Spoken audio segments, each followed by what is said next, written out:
السلام عليكم ورحمة الله وبركاته. نحمده ونصلي على رسوله الكريم. أما بعد فأعوذ بالله من الشيطان الرجيم. بسم الله الرحمن الرحيم. يا أيها الذين آمنوا اذكروا الله ذكرا كثيرا وسبحوه بكرة وأصيلا. صدق الله العظيم. আজকের আলোচনার টপিক হচ্ছে let's nourish our hearts with the remembrance of Allah সুবহানাহু ওয়া তাআলা। অর্থাৎ আল্লাহ সুবহানাহু ওয়া তাআলার স্মরণ বা জিকিরের মধ্য দিয়ে আমাদের হৃদয়কে উজ্জীবিত করা, প্রাণবন্ত করা, আমাদের হৃদয়টাকে পলিশ করা, কিভাবে আমরা এটা করতে পারি, এই টপিকের উপর কিছু আলোকপাত আমরা করবো ইনশাআল্লাহ বিইذنিল্লাহ। সম্মানিত সুধী, আল্লাহ তাআলার সন্তুষ্টিমূলক যে কোনো বিষয় এটা মনে মনে চিন্তা করা কিংবা মুখ দিয়ে বলা কিংবা কাজে বাস্তবায়ন করা, এটাই বেসিক্যালি যিকরুল্লাহ বা আল্লাহর স্মরণ। আমি আবার বলছি, আল্লাহ তাআলার সন্তুষ্টিমূলক যে কোনো কিছু মনে মনে চিন্তা করা কিংবা মুখে প্রকাশ করা অথবা কাজে বাস্তবায়ন করা, এটাই হচ্ছে যিকরুল্লাহ বা আল্লাহর স্মরণ, রিমেম্ব্রেন্স অফ আল্লাহ। বিশেষ করে আল্লাহ তাআলার পবিত্র নামগুলো স্মরণ করা। আমরা জানি যে আমাদের দেহকে সতেজ রাখার জন্য, প্রাণবন্ত রাখার জন্য খাবারের প্রয়োজন হয়। ঠিক তেমনিভাবে আমাদের আত্মা বা আমাদের হৃদয়কে সতেজ রাখার জন্য খাবারের প্রয়োজন হয়, আর সেই খাবারটা হচ্ছে যিকরুল্লাহ, আল্লাহর স্মরণ, রিমেম্ব্রেন্স অফ আল্লাহ সুবহানাহু ওয়া তাআলা। এবং রাসূল সাল্লাল্লাহু আলাইহি ওয়াসাল্লাম বলেছেন যে আমাদের দেহের সবচাইতে দামি অঙ্গ হচ্ছে আমাদের এই কলব বা আমাদের হৃদয়। বিষ্ণু সাল্লাল্লাহু আলাইহি ওয়াসাল্লাম বলেন, ইন্না ফিল জাসাদি মুদগাহ ইযা সালুহাত সালুহাল জাসাদু কুল্লু ওয়া ইযা ফাসাদাত ফাসাদাল জাসাদু কুল্লু আলা ওয়া হিয়াল কলব। নিশ্চয়ই তোমাদের দেহে একটি গোশতের টুকরো আছে, এই গোশতের টুকরোটা যদি ভালো হয় পুরো দেহটা ভালো হয়, আর এটা যদি নষ্ট হয়ে যায় পুরো দেহটা নষ্ট হয়ে যায়, আর সেটা হচ্ছে কলব বা অন্তর বা হৃদয়। তো আমাদের হৃদয়ের প্রশান্তির জন্য, আমাদের হৃদয়টাকে পরিচ্ছন্ন রাখবার জন্য, আমাদের আত্মা বা কলবকে সজীব তরতাজা প্রাণবন্ত রাখার জন্য আল্লাহ তাআলা সবসময় আমাদেরকে তার পবিত্র নামগুলোকে স্মরণ করতে বলেছেন, তার জিকির করতে বলেছেন। এবং আল্লাহ সুবহানাহু ওয়া তাআলার এই বরকতময় নামের যে লজ্জাত, যে স্বাদ, এটার আনন্দ তুলনাহীন, পৃথিবীর কোনো কিছুর সাথে তুলনা হয় না। এবং যারা আল্লাহর নাম জপে, আল্লাহকে ডেকে এর তৃপ্তি পেয়েছেন, কেবলমাত্র তারাই এটা উপলব্ধি করতে পারেন, তারাই এটা ভেতর থেকে, অন্তর থেকে রিয়েলাইজ করতে পারেন। এবং আল্লাহ তাআলার নৈকট্য হাসিলের অন্যতম একটি মাধ্যম হচ্ছে এই যিকরুল্লাহ বা আল্লাহ তাআলার স্মরণ। এবং বেশি বেশি আল্লাহ তাআলাকে স্মরণ করার মধ্য দিয়ে আল্লাহ তাআলার সাথে আমাদের একটা গভীর অ্যাটাচমেন্ট তৈরি হয়, একটা সুসম্পর্ক তৈরি হয়। এজন্য আপনারা দেখবেন কোরআনের পরতে পরতে বিভিন্ন জায়গায় আল্লাহ সুবহানাহু ওয়া তাআলা তার জিকিরের কথা বলেছেন, তাকে স্মরণ করতে বলেছেন। যে আয়াতটি দিয়ে আমি শুরু করেছি, সূরা আহজাবের 41 এবং 42 নম্বর আয়াত, আল্লাহ তাআলা ইরশাদ করছেন, ইয়া আইয়ুহাল্লাযীনা আমানু যকুরুল্লাহা যিকরান কাসীরা ওয়া সাব্বিহুহু বুকরাতান ওয়া আসীলা। অর্থাৎ ওহে বিশ্বাসীরা, তোমরা বেশি বেশি আল্লাহর জিকির করো বা আল্লাহ তাআলাকে স্মরণ করো, আর সকাল সন্ধ্যা তার পবিত্রতা বা তার মহিমা ঘোষণা করো। বিভিন্ন আয়াতে একই কথা আল্লাহ তাআলা রিপিট করেছেন যে আমাকে বেশি বেশি স্মরণ করো, বেশি বেশি আমার জিকির করো, এবং সকাল সন্ধ্যা আমার পবিত্রতা এবং মহিমা তোমরা ঘোষণা করো। এবং বিষ্ণু ঈসা ইসলামও বিভিন্ন হাদিসে তিনি বলেছেন যে আলাইকুম বিযিকরিল্লাহ, তোমাদের উচিত বেশি বেশি আল্লাহ তাআলাকে স্মরণ করা। এক লোক রাসূল সাল্লাল্লাহু আলাইহি ওয়াসাল্লামকে বলল, ইয়া রাসূলুল্লাহ, ইন্না শারাইআল ইসলামি ক্বাদ কাসুরাত আলাইয়া, ইসলামের বিধান তো অনেক, তো এত বিধানের মধ্যে থেকে আমি কোনটা পালন করব? ফা আখবিরনি বিশাইইন আতাশাব্বাসু বিহ, আপনি একটা আমাকে বলে দেন যেটা আমি আঁকড়ে ধরে থাকব, সবসময় করবো এটা, এরকম একটা বলেন। তখন রাসূল সাল্লাল্লাহু আলাইহি ওয়াসাল্লাম বললেন যে লা ইয়াযহালু লিসানুকা রাতাবান মিন যিকরিল্লাহ, তুমি যদি একটা সাজেশন চাও তাহলে আমি বলবো যে তোমার জিহ্বাটা যেন সবসময় আল্লাহর জিকিরে সিক্ত থাকে। সবসময় তোমার জিহ্বাকে, তোমার লিসানকে, তোমার জবানকে আল্লাহর জিকির দিয়ে তুমি সিক্ত রাখো। Always keep you tongue moist with the remembrance of Allah সুবহানাহু ওয়া তাআলা, আল্লাহর জিকিরে, আল্লাহর স্মরণে তোমার জিহ্বাটাকে সিক্ত রাখো। তো তার মানে কোরআনের এই আয়াত এবং রাসূল সাল্লাল্লাহু আলাইহি ওয়াসাল্লামের মুখনিসৃত এই হাদিস থেকে আমরা বুঝতে পারলাম যে আমাদের সবসময় আল্লাহ তাআলাকে খুব বেশি বেশি স্মরণ করা উচিত। এবং এই যে শব্দটা যিকরুল্লাহ বা আল্লাহর স্মরণ, এই জিকির শব্দটা কোরআনে বিভিন্ন অর্থে এসেছে। কখনো কখনো এটা সালাত অর্থে এসেছে, যেমন আল্লাহ তাআলা বলছেন, ইযা নুদিয়া লিস-সালাতি মিন ইয়াউমিল জুমআতি ফাসআউ ইলা যিকরিল্লাহ। জুমার আজান যখন হয় তখন তোমরা আল্লাহর জিকিরের দিকে ধাবিত হও।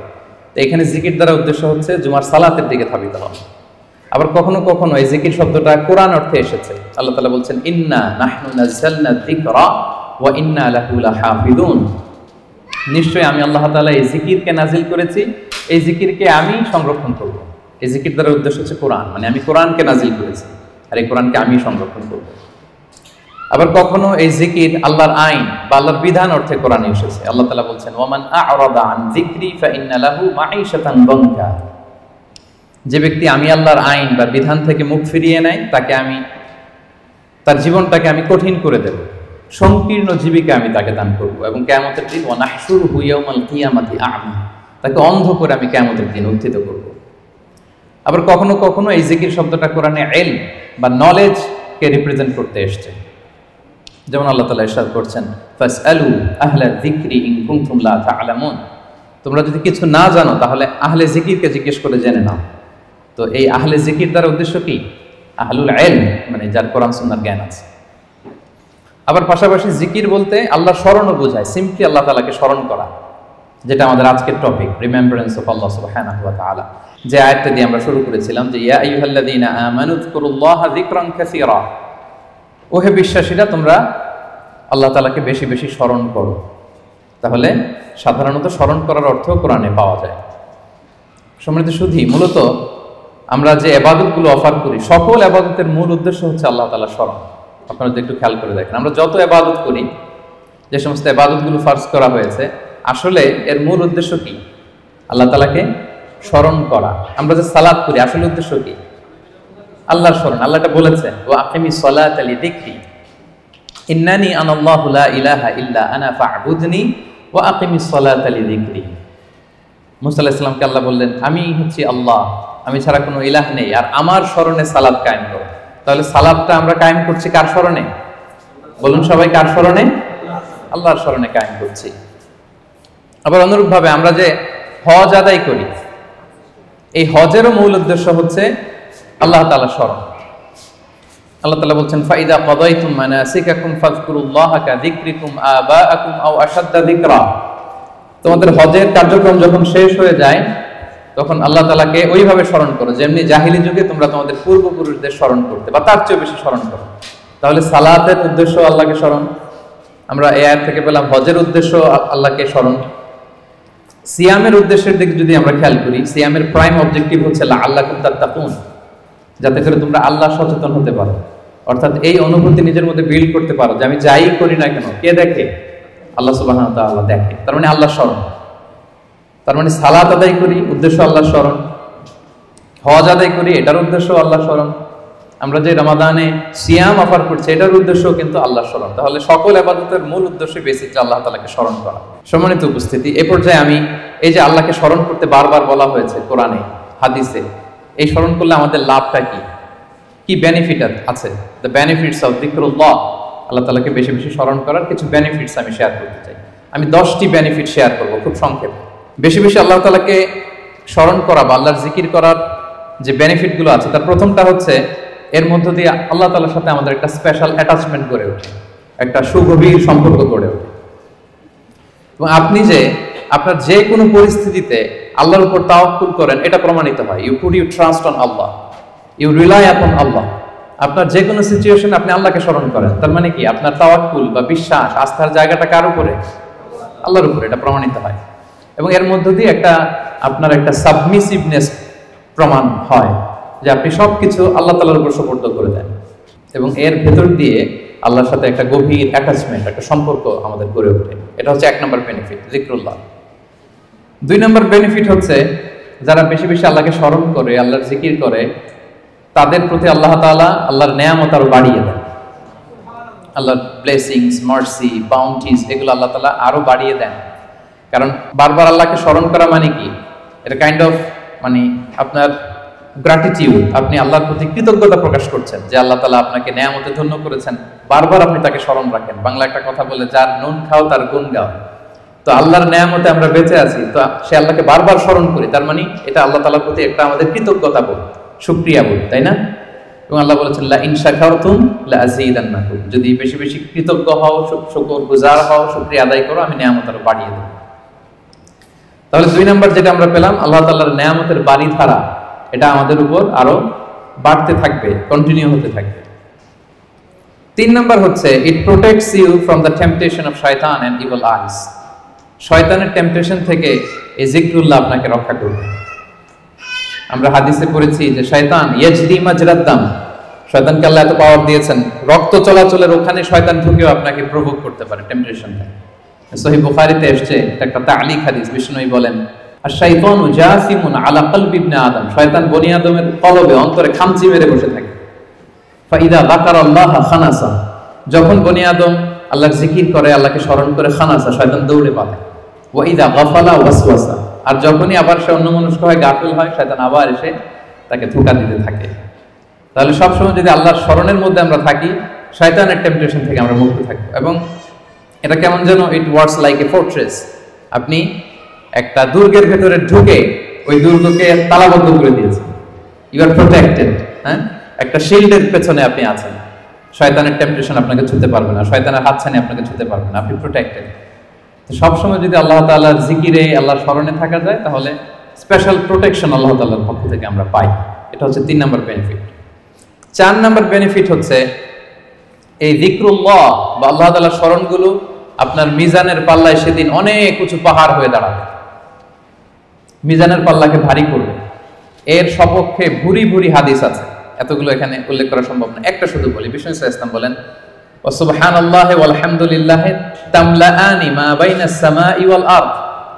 আপনি যদি একবার সুবহানাল্লাহ পড়েন বা আলহামদুলিল্লাহ পড়েন, তাহলে আকাশ জমিনের মাঝখানে যত ফাঁকা জায়গা আছে, পুরো জায়গাটাকে আল্লাহ তাআলা সওয়াব দিয়ে পরিপূর্ণ করে আপনার আমলনামায় উঠিয়ে দিবেন। সুবহানাল্লাহ বিহামদিহি। তাহলে প্রত্যেকটা তাসবিহ উচ্চারণের মধ্য দিয়ে আমার আমলনামা বাড়তেছে, তাই না? আমার মিজানের পাল্লা সেটা ভারী হবে।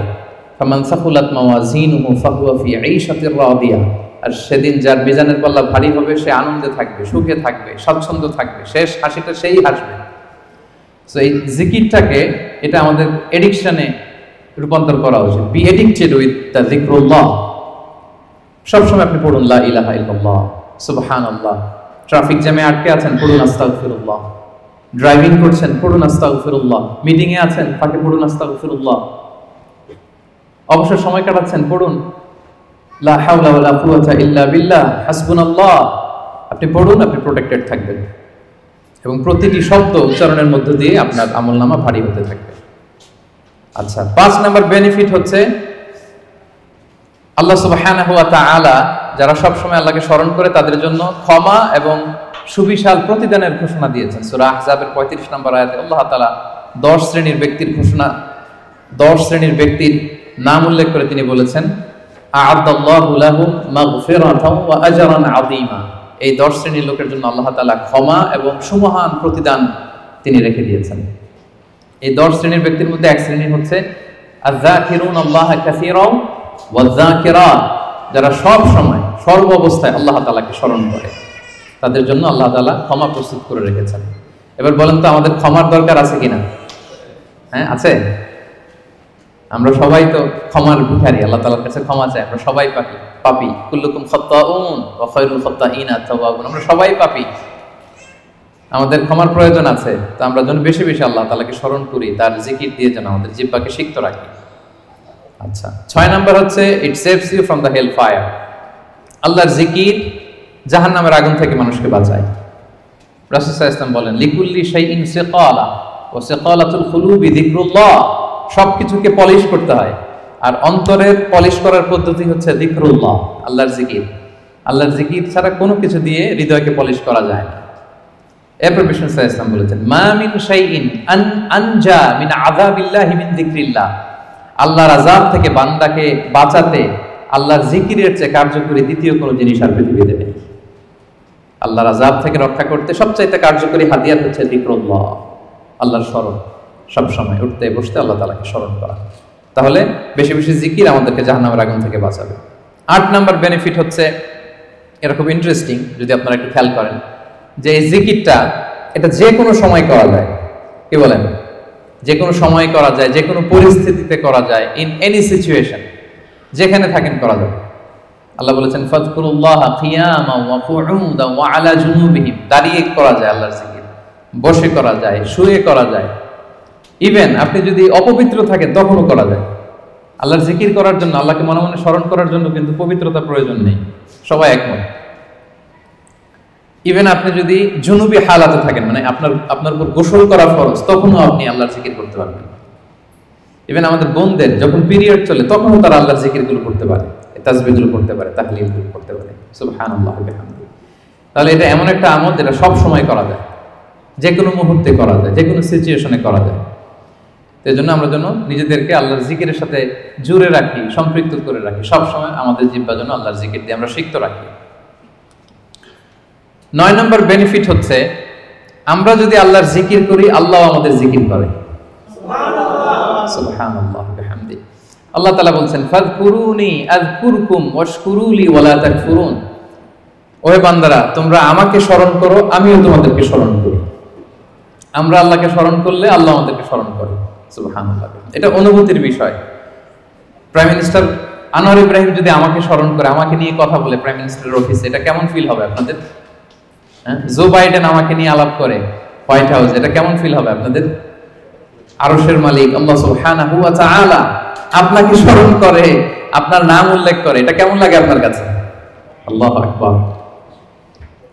হাদিসে কুদসিতে আল্লাহ তাআলা বলেন ফা ইন যাকারানি ফি নাফসি নাফসিহি যাকারতুহু ফি নাফসি, আমার কোন বান্দা যদি একাকী আমাকে স্মরণ করে, আমিও আমার বান্দাকে একাকী স্মরণ করি।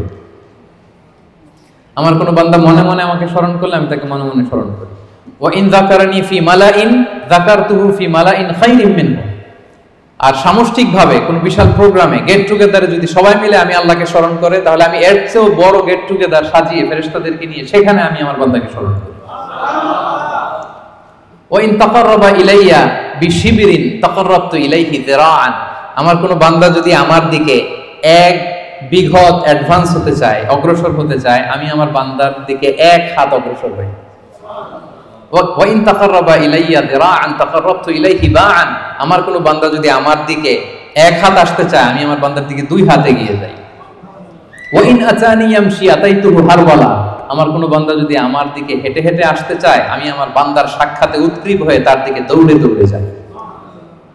ফাযকুরুনি আযকুরুকুম ওয়াশকুরুলি ওয়ালা তাকফুরুন, আমাকে স্মরণ করো তো আমিও তোমাদের স্মরণ করব।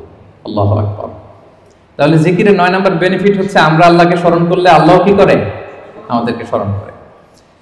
জিকিরের 10 নম্বর বেনিফিট হচ্ছে, জিকির হৃদয়কে প্রশান্ত করে। আলা বিযিকরিল্লাহি তাতমাইন্নুল কুলুব, আল্লাহর জিকির দিয়ে, আল্লাহর স্মরণ দিয়ে আমাদের হৃদয় প্রশান্ত হয়। সম্মানিত ভাই এবং বোনেরা, পৃথিবীর কোনো কিছু দিয়ে আপনার হৃদয়কে আপনি পরিতৃপ্ত করতে পারবেন না, কোনো কিছু না, তৃপ্ত হবে না আপনার হৃদয়। আপনি যদি খুব পেট ভরে ভালো কিছু খান 5 স্টার বুফেতে, আপনার পেট ভরবে কিন্তু হৃদয় তৃপ্ত হবে না। আপনি যদি অনেক টাকার মালিক হন, আপনার একটা স্যাটিসফ্যাকশন আসবে কিন্তু আপনার হৃদয় তৃপ্ত হবে না। আপনার যদি অনেক নেম হয়, ফেম হয়, পাওয়ার আসে আপনার হাতে, আপনার একটা স্যাটিসফ্যাকশন আসবে, আপনার হৃদয় তৃপ্ত হবে না। বিবাহিতরা তারা যদি ফিজিক্যাল ইন্টিমেসিতে যায় হালাল পন্থায়, তার ডিজায়ার ফুলফিল হয় কিন্তু তার কল্প তৃপ্ত হয় না, হৃদয় তৃপ্ত হয় না। হৃদয় তৃপ্ত হয় কেবলমাত্র শুধুমাত্র একমাত্র একটি নামের স্মরণে। নামটা কি? আল্লাহ। আলা বিযিকরিল্লাহি তাতমাইন্নুল কুলুব, জেনে রেখো শুধুমাত্র কেবলমাত্র আল্লাহর নামের স্মরণেই আমাদের হৃদয় প্রশান্ত হয়। আল্লাহর জিকিরেই আপনি মনোদৈহিক প্রশান্তি লাভ করবেন। বিষ্ণু সাল্লাল্লাহু আলাইহি ওয়াসাল্লাম বলেছেন মাসালুল্লাযী ইয়াযকুরু রাব্বাহু ওয়াল্লাযী লা ইয়াযকুরু মাসালুল হাইয়্যি ওয়াল মাইয়্যিত, যে ব্যক্তি আল্লাহকে স্মরণ করে আর করে না, তাদের পার্থক্য হচ্ছে জীবিত আর মৃতের মতো। যে আল্লাহকে স্মরণ করে তার হৃদয়টা জীবিত, আর যে ব্যক্তি আল্লাহকে স্মরণ করে না, অ্যাপারেন্টলি তাকে জীবিত মনে হলেও আল্লাহ বলে তার হৃদয়টা মৃত। ইবনু তাইমিয়া আলাইহি রাহমা উনি বলতেন, পানি ছাড়া যেমনি মাছ বাঁচতে পারে না, পানি থেকে মাছ উঠিয়ে ফেললে মাছের যেরকম অবস্থা, কোন বান্দা যখন গাফেল হয়ে আল্লাহর জিকির থেকে দূরে সরে যায়, তার হৃদয়ের ঠিক ওই অবস্থা হয়ে যায়। এটা মৃত অন্তরে রূপান্তরিত হয়। সম্মানিত ভাই বোন বোনেরা, তাহলে আল্লাহর স্মরণের সর্বশেষ 10 নম্বর বেনিফিট আমরা যেটা পেলাম সেটা হচ্ছে আলা বিযিকরিল্লাহি তাতমাইন্নুল কুলুব, আল্লাহর জিকিরে আমাদের হৃদয় প্রশান্ত হয়। তাহলে এই 10টা বেনিফিট আমরা তো বুঝতে পারলাম নাকি? এখন কি মনের মধ্যে আগ্রহ জাগতেছে বেশি বেশি আল্লাহর তাসবিহ তাহলিল জিকির গুলো করার অবসর টাইমে?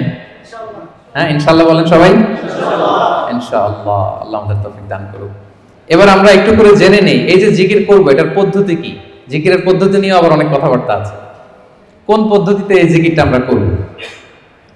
শুরুতেই তো আমরা এতটুকু বলেছি যে আল্লাযীনা ইয়াযকুরুনাল্লাহা কিয়ামান ওয়া কুউদান ওয়া আলা জুনুবি, যে দাঁড়িয়েও জিকির করা যায়, বসেও করা যায়, শুয়েও করা যায়। আল্লাহ তাআলা একটা আয়াতে বলেছেন ফাযকুরুল্লাহা কামা আল্লামাকুম মা লাম তাকুনু তা'লামুন, তোমরা আল্লাহকে ওইভাবে স্মরণ করো, আল্লাহর জিকির করো যেভাবে আল্লাহ তোমাদের শিখিয়েছেন। তাহলে জিকির কিভাবে করতে হবে এটাও কিন্তু আল্লাহ তাআলা আমাদেরকে শিখিয়েছেন, ইনস্ট্রাক্ট করেছেন, গাইড করেছেন। আমি শোনাবো আপনাদের। আল্লাহ যেভাবে শিখিয়েছেন ফাযকুরুল্লাহা কামা আল্লামাকুম, আল্লাহ যেভাবে শিখিয়েছেন ওইভাবে করো জিকির। কিভাবে শিখিয়েছেন আল্লাহ? সূরাতুল আ'রাফের 205 নম্বর আয়াতে আল্লাহ তাআলা খুব এক্সপ্লিসিটলি তিনি জানিয়েছেন কিভাবে আল্লাহর জিকির করতে হবে। আল্লাহ তাআলা বলছেন ওয়াযকুর রাব্বাকা ফি নাফসিকা তাদাররুআন ওয়া খীফাতান ওয়া দুনাল জাহরি বিল কওলি বিল গুদুবি ওয়াল আসা ওয়া লা তাকুন মিনাল গাফিলিন। সম্মানিত সুধী, খেয়াল করে শুনুন কিভাবে আল্লাহর জিকির করতে হবে। দেখেন আল্লাহ তাআলা কয়েকটা নির্দেশনা আমাদেরকে দিয়েছেন।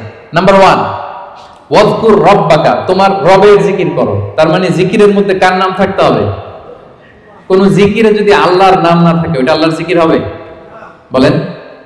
আপনি বাংলাদেশে অনেক জিকির দেখবেন যে এমন কিম্ভূত কিমাকার অদ্ভুত আওয়াজে জিকির করে যেখানে আল্লাহ তাআলার পবিত্র নাম খুঁজে পাওয়া যায়। এরকম জিকির আছে না? এটা কি কোরআন অনুযায়ী জিকির হলো? হয়। আল্লাহর নাম থাকতে হবে, 1 নম্বর শর্ত। এরপর আল্লাহ বললেন ফি নাফসিকা, জিকির করতে হবে মনে মনে। এভাবে মনে মনে জিকির করতে হবে, মনে মনে আল্লাহ তাআলাকে স্মরণ করা। এটা রেকমেন্ডেড, এটা বেশি ভালো। যদি আপনি আওয়াজ করে করতে পারবেন এটা জায়েজ আছে। 2 নম্বরে হচ্ছে তাদাররুআন, সবিনয়। আপনার একটা বিনীত ভাব থাকতে হবে জিকিরের মধ্যে। 3 নম্বর হচ্ছে খীফাতান, ভীত বহবল চিত্তে, আল্লাহর ভয় আপনার অন্তরে জাগ্রত থাকতে হবে জিকিরের সময়। তারপর হচ্ছে দুনাল জাহরি মিনাল কওল, অনুচ্চ স্বরে, আওয়াজ করে না, চিৎকার চেঁচামেচি করে নয়। আওয়াজ করে জিকির করা যাবে শুধু তালিমের ক্ষেত্রে। ধরেন যে আমি শিক্ষা দিচ্ছি আমার স্টুডেন্টদেরকে বা লোকদেরকে যে এটা হচ্ছে লা ইলাহা ইল্লাল্লাহ, তো আমি আওয়াজ করে না বললে ওরা শুদ্ধভাবে উচ্চারণ করতে পারবে? তালিমান তারবিয়াতান এটা জায়েজ আছে, কিন্তু বেসিক্যালি জিকির হবে ফি নাফসিক, মনে মনে। তাদাররুআন, সবিনয়ে। খীফাতান, ভীত বহবল চিত্তে। দুনাল জাহরি বিল কওল, অনুচ্চ স্বরে আল্লাহ তাআলাকে ডাকো। এটা হচ্ছে জিকিরের পদ্ধতি কোরআনের আয়াতের আলোকে। হাদিসে বিষ্ণু ইসলাম আরেকটা যোগ করেছেন। এক হাদিসে বিষ্ণু বলেন 7 শ্রেণীর ব্যক্তিকে আল্লাহ তাআলা কিয়ামতের দিন তার সুশীতল আরশের নিচে ছায়া দিবেন, যেদিন আল্লাহর দেয়া সেই ছায়া ছাড়া কোনো ছায়া থাকবে না। এর মধ্যে 1 শ্রেণীর ব্যক্তি হচ্ছে রাজুলুন যাকারাল্লাহা খালিয়ান ফাফাদাত আইনা, এমন ব্যক্তি যে গোপনে আল্লাহকে ডাকে। যাকারাল্লাহা খালিয়ান, বিষ্ণুকে আরেকটা জুড়ে দিয়েছেন খালিয়ান, গোপনে। গোপনে জিকির এটা আল্লাহ তাআলার কাছে বেশি পছন্দনীয়। এরপর তিনি আবার বললেন ফাফাদাত আইনা, অশ্রুসিক্ত নয়নে, চোখের পানি ছেড়ে অশ্রুসিক্ত নয়নে যদি আমরা জিকির করি, ওই জিকিরটা, ওই দোয়াটা আল্লাহ তাআলার কাছে খুব দ্রুত কবুল হয়ে যায়। প্রিয় ভাই বোনেরা, 2 ফোঁটা আল্লাহর কাছে সবচাইতে প্রিয়। আওয়াজ করে বলুন তো কয় ফোঁটা? 2 ফোঁটা। এক হচ্ছে জিহাদের ময়দানে মুজাহিদের গা বেয়ে রক্তের ফোঁটা। জিহাদের ময়দানে মুজাহিদের শরীর থেকে ঝরে পড়া রক্তের ফোঁটা আল্লাহর কাছে বড় প্রিয়। 2 নাম্বার হচ্ছে অনুতপ্ত বান্দার চোখের পানির ফোঁটা। একজন বান্দা তার কৃতকর্মের জন্য অনুতপ্ত হয়ে যখন কাঁদে, অশ্রু বিসর্জন দেয়, তার চোখের পানি তার চোখ বেয়ে, তার নাক বেয়ে জমিনে ড্রপ করার আগেই আল্লাহ এই বান্দাকে মাফ করে দেয়। তাহলে মুজাহিদের রক্তের ফোঁটা আর অনুতপ্ত বান্দার চোখের পানির ফোঁটা আমার কাছে খুব প্রিয়। বিশ্বনবী তাই বললেন রাজুলুন যাকারাল্লাহা খালিয়ান ফাফাদাত আইনা, এমন ব্যক্তি যে গোপনে আল্লাহকে স্মরণ করে আর অশ্রুসিক্ত নয়নে। তাহলে জিকির কিভাবে করব? মোটামুটি একটা পিকচারাইজেশন হয়েছে না? হ্যাঁ, ওয়াযকুর রাব্বাকা ফি নাফসিকা, মনে মনে জিকির করুন। তাদাররুআন, সবিনয়ে। খীফাতান, ভীত বহবল চিত্তে। দুনাল জাহরি বিল কওল, অনুচ্চ স্বরে। আর হাদিসে এসেছে খালিয়ান, গোপনে। ফাফাদাত আইনা, অশ্রুসিক্ত নয়ন।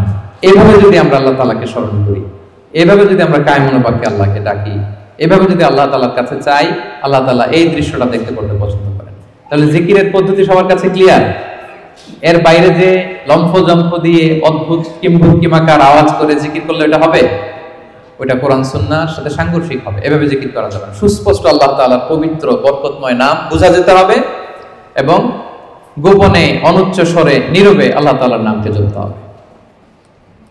এবার দ্য কোশ্চেন রাইজেস, কোন জিকিরটা করব?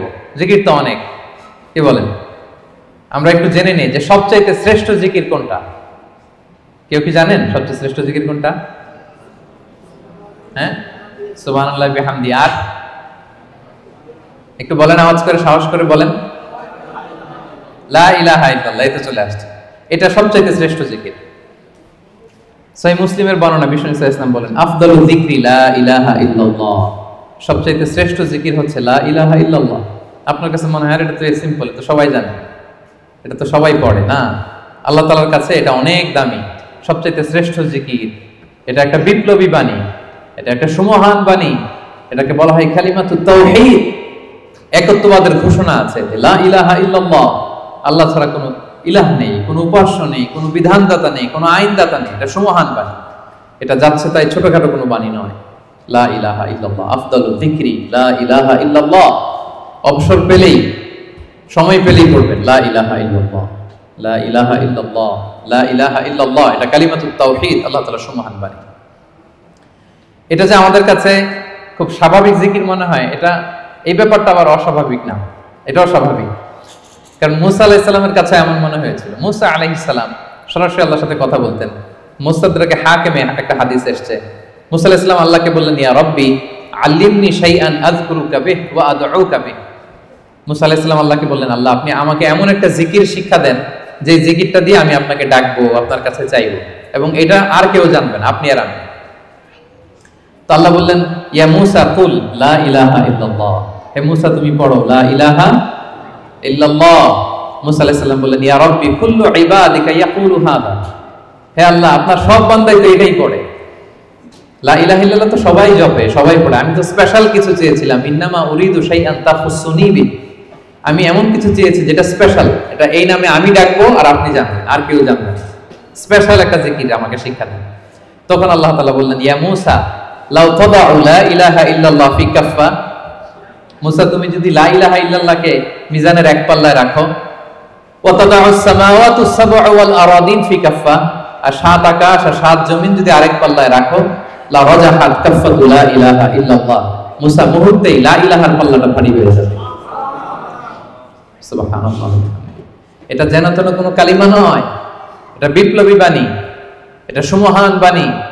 এখানে ওয়াননেস অফ গড, আমি যে এক, একক, অদ্বিতীয়, অতুলনীয়, ইউনিক, এটার ঘোষণা দেয়া হয় লা ইলাহা ইল্লাল্লাহ। আল্লাহ ছাড়া কোনো ইলাহ নেই, আল্লাহ ছাড়া কোনো উপাস্য নেই। এটা সাধারণ কোনো বাণী নয়। তাহলে মুসা আলাইহিস সালামের মনেও প্রশ্ন জেগেছিল এটা, যে আল্লাহ স্পেশাল দোয়া শিখান। আল্লাহ বললেন লা ইলাহা ইল্লাল্লাহ, উনি বললেন সবাই তো এটা পড়ে। তখন আল্লাহ বললেন এটা এত দামি, মিজানের এক পাল্লায় লা ইলাহা রাখলে আরেক পাল্লায় সাত আকাশ সাত জমিন রাখলে লা ইলাহার পাল্লা ভারী হয়ে যাবে। তাহলে আমরা লা ইলাহা ইল্লাল্লাহ এটার জিকির বেশি বেশি করব, কি বলেন? আসুন আমরা কয়েকবার পড়ি লা ইলাহা ইল্লাল্লাহ, লা ইলাহা ইল্লাল্লাহ, লা ইলাহা ইল্লাল্লাহ। আরেকটা হাদিসে এসেছে, রাসূল সাল্লাল্লাহু আলাইহি ওয়াসাল্লাম বলেন, আহাব্বুল কালামি ইলাল্লাহি আরবা। আল্লাহর কাছে সবচেয়ে প্রিয় কথা চারটি। বলুন তো কয়টি? চারটি। আল্লাহর কাছে সবচেয়ে প্রিয় কথা চারটি। এক হচ্ছে সুবহানাল্লাহ, দুই হচ্ছে আলহামদুলিল্লাহ, তিন হচ্ছে লা ইলাহা ইল্লাল্লাহ, চার হচ্ছে আল্লাহু আকবার। সুবহানাল্লাহ, আলহামদুলিল্লাহ, লা ইলাহা ইল্লাল্লাহ, আল্লাহু আকবার। এই চারটা কথা আল্লাহর কাছে সবচাইতে প্রিয়। কোনো সিকোয়েন্স রাখা লাগবে না, যেভাবে মন চায়। রাসূল সাল্লাল্লাহু আলাইহি ওয়াসাল্লাম বলেন, লা ইয়াদুররুকা বিআইয়িহিন্না বাদাতা। যেটা দিয়ে তুমি আগে শুরু করবে অসুবিধা নেই। আগে পড়তে পারেন লা ইলাহা ইল্লাল্লাহ, আগে পড়ুন সুবহানাল্লাহ, আগে পড়ুন আল্লাহু আকবার, আগে পড়ুন আলহামদুলিল্লাহ, কোনো সমস্যা নেই। তাহলে আল্লাহর কাছে সবচাইতে প্রিয় কথা কয়টি? চারটি। এটা আমরা জেনে গেলাম, সুবহানাল্লাহ, আলহামদুলিল্লাহ, লা ইলাহা ইল্লাল্লাহ, আল্লাহু আকবার। আচ্ছা, সহিহ বুখারীর সর্বশেষ হাদিসটা শোনাই। বিষ্ণু সাল্লাল্লাহু আলাইহি ওয়াসাল্লাম বলেন, কালিমাতান হাবিবাতান ইলার রহমান। দুটি বাক্য আছে দয়াময় আল্লাহর কাছে খুব প্রিয়, এই বাক্য দুটো, কিন্তু খাফিফাতান আলাল লিসান, জিহ্বায় উচ্চারণে এটা বেশ হালকা পাতলা। সাকিলাতান ফিল মিজান, কিন্তু মিজানের পাল্লায় উঠালে এটা অনেক ওজন হবে। এর এক হচ্ছে সুবহানাল্লাহি ওয়া বিহামদিহি সুবহানাল্লাহিল আযীম, সুবহানাল্লাহি ওয়া বিহামদিহি সুবহানাল্লাহিল আযীম। এটা পারেন না আপনারা? আজকের এই যে আলোচনা তো রেকর্ড হচ্ছে, আপনারা আমাদের সোশ্যাল মিডিয়া হ্যান্ডেলে সার্চ করলে পেয়ে যাবেন। আমি উচ্চারণ সহ তো বলে দিচ্ছি প্রত্যেকটা, আমরা যেন এগুলো মুখস্থ করে নেই। দুটি বাক্য আল্লাহর কাছে খুব প্রিয়, বড্ড প্রিয়, কিন্তু জিহ্বায় উচ্চারণ একেবারে very simple, very easy and smooth, কিন্তু মিজানের পাল্লা রেখে দিলে অনেক ভারী হয়ে যাবে। সুবহানাল্লাহি বিহামদিহি সুবহানাল্লাহিল আযীম। তারপরে আর কোন নামে জিকির করব? আল্লাহর 99টি নাম ধরে আল্লাহকে ডাকবো। আল্লাহর 99টা সুন্দর সুন্দর নাম আছে। কুল ইদউল্লাহ আও ইদউর রহমান আইয়াম্মা তাদউ ফালাহুল আসমাউল হুসনা। আল্লাহকে আল্লাহ বলে ডাকো কিংবা রহমান বলে ডাকো, তবে জেনে রাখো আল্লাহর অনেকগুলো সুন্দর সুন্দর নাম আছে। কয়টা নাম? সহিহ বুখারীতে এসেছে ইন্না লিল্লাহি 99 ইসমা মিআতান ইল্লা ওয়াহিদা। আল্লাহর 99টা নাম আছে।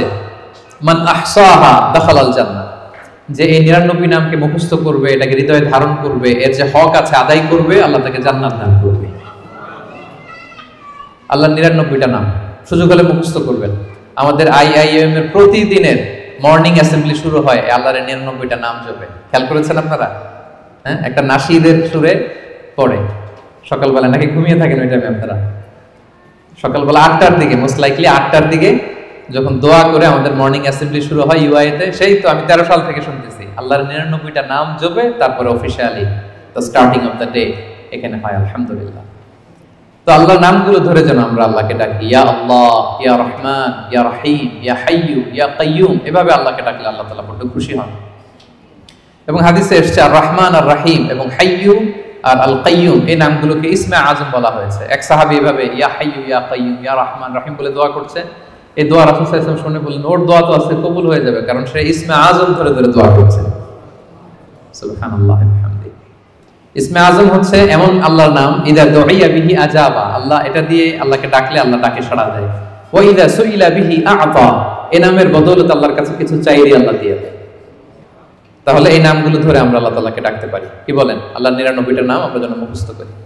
সব শেষে বলবো আযকারুস সাবাহি ওয়াল মাসা। যেহেতু আমি যে আয়াত দিয়ে শুরু করেছিলাম, সেই আয়াতের শেষে আল্লাহ বলেছেন ওয়াসাব্বিহুহু বুকরাতাও ওয়া আসীলা।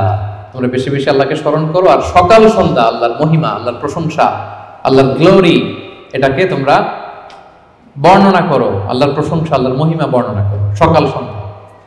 সবসময় তো করবোই, বিশেষ করে সকাল সন্ধ্যা। এবং রাসূল সাল্লাল্লাহু আলাইহি ওয়াসাল্লাম ফজরের সালাতের পরে, মাগরিবের সালাতের পরে লম্বা তাসবিহ পড়তেন। ফজরের প্রত্যেক ফরজ সালাতের পরে বিষ্ণু সাল্লাল্লাহু আলাইহি ওয়াসাল্লাম তাসবিহ তো পড়তেনই, ফজর আর মাগরিব এই দুইটার পরে আরো দীর্ঘ সময় ধরে তিনি তাসবিহ পড়তেন। প্রত্যেক ফরজ নামাজের পরে রাসূল সাল্লাল্লাহু আলাইহি ওয়াসাল্লাম 3 বার ইস্তিগফার করতেন। সবচেয়ে সহজ, খুব সহজ একটা জিকির, আস্তাগফিরুল্লাহ আস্তাগফিরুল্লাহ আস্তাগফিরুল্লাহ। আপনারা পড়েন তো নাকি? পড়েন? হ্যাঁ, এগুলো হচ্ছে টেক অ্যাওয়ে মেসেজ, এগুলো নিয়ে যেতে হবে সাথে করে।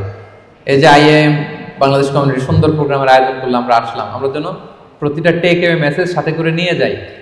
ফরজ সালাতের পরে 3 বার আস্তাগফিরুল্লাহ আমরা পড়ব। ইস্তিগফারের অনেক ফজিলত, বেসিক 5টা ফজিলত বিষ্ণু বলেন, মান লাজিমাল ইস্তিগফার জাআলাল্লাহু লাহু মিন কুল্লি দীকিন মাখরাজা। ইস্তিগফার যে সব সময় পড়বে ও জীবনে আটকাবে না, বিপদে পড়লেই আল্লাহ এই যে কেলওয়ারের ব্যবস্থা করে দিবেন, মানে ওয়ে আউট, এক্সিট। আপনি আটকাবেন না, আল্লাহ আপনাকে ওয়ে আউটের ব্যবস্থা করে দিবে। অমিন কুল্লি হাম্মিন ফারাজা, দুশ্চিন্তা থাকবে না আপনার জীবনে, অ্যাংজাইটি থাকবে না, চিন্তা মুক্ত করবেন। 2টা গেল। ওয়ারযুকহু মিন হাইসু লা ইয়াহতাসিব, এমন জায়গা থেকে আল্লাহ রিজিকের ব্যবস্থা করে দিবেন আপনাকে, আপনি কল্পনাও করতে পারবেন না। 4 নাম্বার, আল্লাহর পক্ষ থেকে বড় আযাব গজব কখন আপনাকে স্পর্শ করবে না। ওমা কানাল্লাহু মুআযিবাহুম ওয়া হুম ইস্তাগফিরুন, আমার বান্দারা যতক্ষণ ইস্তিগফার করে কোনো আযাব তাকে স্পর্শ করবে না। 5 নাম্বার, যে সব সময় ইস্তিগফার, উঠতে বসতে সব কাজে ইস্তিগফার করে, পড়তে পড়তে এক পর্যায়ে এই ব্যক্তি মুস্তাজাবুদ দাওয়াতে উন্নীত হয়ে যায়। মুস্তাজাবুদ দাওয়া মানে এমন ব্যক্তি যে দোয়া করতে দেরি হয়, ওই দোয়া কবুল হতে দেরি হয়, হাত তুলতে দেরি আল্লাহ কবুল করে ফেলে। তা আমরা কি মুস্তাজাবুদ দাওয়া হতে চাই? সবাই হতে চাই? আমরা যেন বেশি বেশি ইস্তিগফার করি। এরপর রাসূল সাল্লাল্লাহু আলাইহি ওয়াসাল্লাম পড়তেন আল্লাহুম্মা লা মানি আলিমা আ'তাইত ওয়া লা মু'তি লিমা মানা'ত ওয়া লা ইয়ানফা'ু যাল জাদ্দি মিনকাল জাদ। অর্থগুলো বড় সুন্দর। আল্লাহ, তুমি যেটা আমাকে দিবে এটাকে আটকে রাখার কেউ নাই, আল্লাহ তুমি যেটা আটকে রাখতে চাও, দিতে চাও না, গোটা বিশ্বের সব শক্তি একসাথে মিলেও এটা আমার সামনে হাজির করার ক্ষমতা কারণ নেই। আল্লাহ তোমার সামনে তোমার আনুগত্য ছাড়া অন্য কিছুর কোনো দাম হয় না। এগুলো রাসূল সাল্লাল্লাহু আলাইহি ওয়াসাল্লাম পড়তেন, সকালবেলা পড়তেন আল্লাহুম্মা বিকা আসবাহনা ওয়া বিকা আমসাইনা ওয়া বিকা নাহইয়া ওয়া বিকা নামুতু ওয়া ইলাইকান নুশুর। আবার সন্ধ্যাবেলা পড়তেন আল্লাহুম্মা বিকা আমসাইনা ওয়া বিকা আসবাহনা ওয়া বিকা নাহইয়া ওয়া বিকা নামুতু ওয়া ইলাইকান নুশুর। এই দোয়াগুলো রাসূল সাল্লাল্লাহু আলাইহি ওয়াসাল্লাম পড়তেন। আল্লাহুম্মা আনতাস সালাম ওয়া মিনকাস সালাম তাবারাকতা ইয়া যাল জালালি ওয়াল ইকরাম, এটা পড়তেন।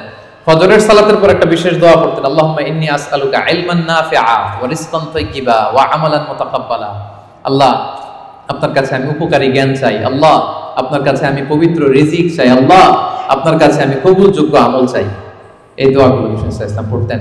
প্রত্যেক ফরজ সালাতের পরে 33 বার সুবহানাল্লাহ, 33 বার আলহামদুলিল্লাহ, 33 বার আল্লাহু আকবার, সবশেষে মিলাতেন এই বলে লা ইলাহা ইল্লাল্লাহ ওয়াহদাহু লা শারীকা লাহু লাহুল মুলকু ওয়া লাহুল হামদু ওয়া হুয়া আলা কুল্লি শাইইন কাদির। এই দোয়াটা লা ইলাহা ইল্লাল্লাহ ওয়াহদাহু লা শারীকা লাহু, বিষ্ণু বলেন এটা আরাফার দিনের শ্রেষ্ঠ দোয়া। এই দোয়া আমি আমার আগের সব নবীরা পড়েছেন। এই দোয়াটা যেন আমরা বেশি বেশি পড়ি। কত দোয়া যে বিষ্ণু সাল্লাল্লাহু আলাইহি ওয়াসাল্লাম করেছেন, প্রতিটা মুহূর্তে আল্লাহ তাআলার জিকির দিয়ে বিষ্ণু সাল্লাল্লাহু আলাইহি ওয়াসাল্লাম তার জিহ্বাকে সিক্ত রাখতেন। আমরা তো ঘুমের সময় পড়ি আল্লাহুম্মা বিসমিকা আমুতু ওয়া আহইয়া, বিশ্বনবী চমৎকার একটা দোয়া পড়তেন আল্লাহুম্মা ইন্নী আসলামতু ওয়াজহি ইলাইক ওয়া ফাওয়াদতু আমরি ইলাইক ওয়া আলজাতু যাহরি ইলাইক রাগবাতান ওয়া রাহবাতান ইলাইক লা মালজা ওয়া লা মানজা ইল্লা ইলাইক আল্লাহুম্মা আমানতু বিকিতাবিকাল্লাযী আনসালতা ওয়া নাবিয়্যিকাল্লাযী আরসালতা। হে আল্লাহ, আমি আমার নিজেকে তোমার কাছে পরিপূর্ণ সাবমিশন করে দিলাম। ঘুমোতে গেলে আমাদের পিঠ বিছানায় লাগে না, আল্লাহ আমার বিছানাকে তোমার কাছে আমি আশ্রয় রাখলাম। আল্লাহ আমার নিজেকে আমি তোমার কাছে সুপর্দ করে দিলাম। কি সাবমিসিভনেস, কত চমৎকার ভাবে নিজেকে আল্লাহ তাআলার কাছে সঁপে দিতেন। আমরা পানি খাই, পানি খাওয়ার পরে বিশ্বনবী এত চমৎকার একটা দোয়া পড়তেন, তিনি পড়তেন আলহামদুলিল্লাহিল্লাযী জাআলা হাযাল মাআ আযবান ফুরাতান বিরাহমাতিহি ওয়া লাম ইয়াজআলহু মিলহান উজাজান লিযুনুবিনা। প্রশংসা সে আল্লাহ, যে আল্লাহ দয়া করে এই পানিটাকে সুইট ওয়াটার মানে সুমিষ্ট পানি বানিয়েছেন। আমরা যে পাপী, আমাদের পাপের কারণে এই পানিটাকে তিনি লবণাক্ত বানিয়ে দেন। চিন্তা করেন তো, এই যে মিনারেল ওয়াটারের বোতল খুলে তো ঘট ঘট করে ইফতারি করে ফেলি, পানি যদি মিষ্টি না হয় লোনা পানি হতো, লবণাক্ত হতো, কি হতো আমাদের? আমরা কি কল্পনা করি? এই দোয়াগুলো বিষ্ণু সাল্লাল্লাহু আলাইহি ওয়াসাল্লাম সবসময় পড়তেন। সফরের সময় লম্বা দোয়া পড়তেন।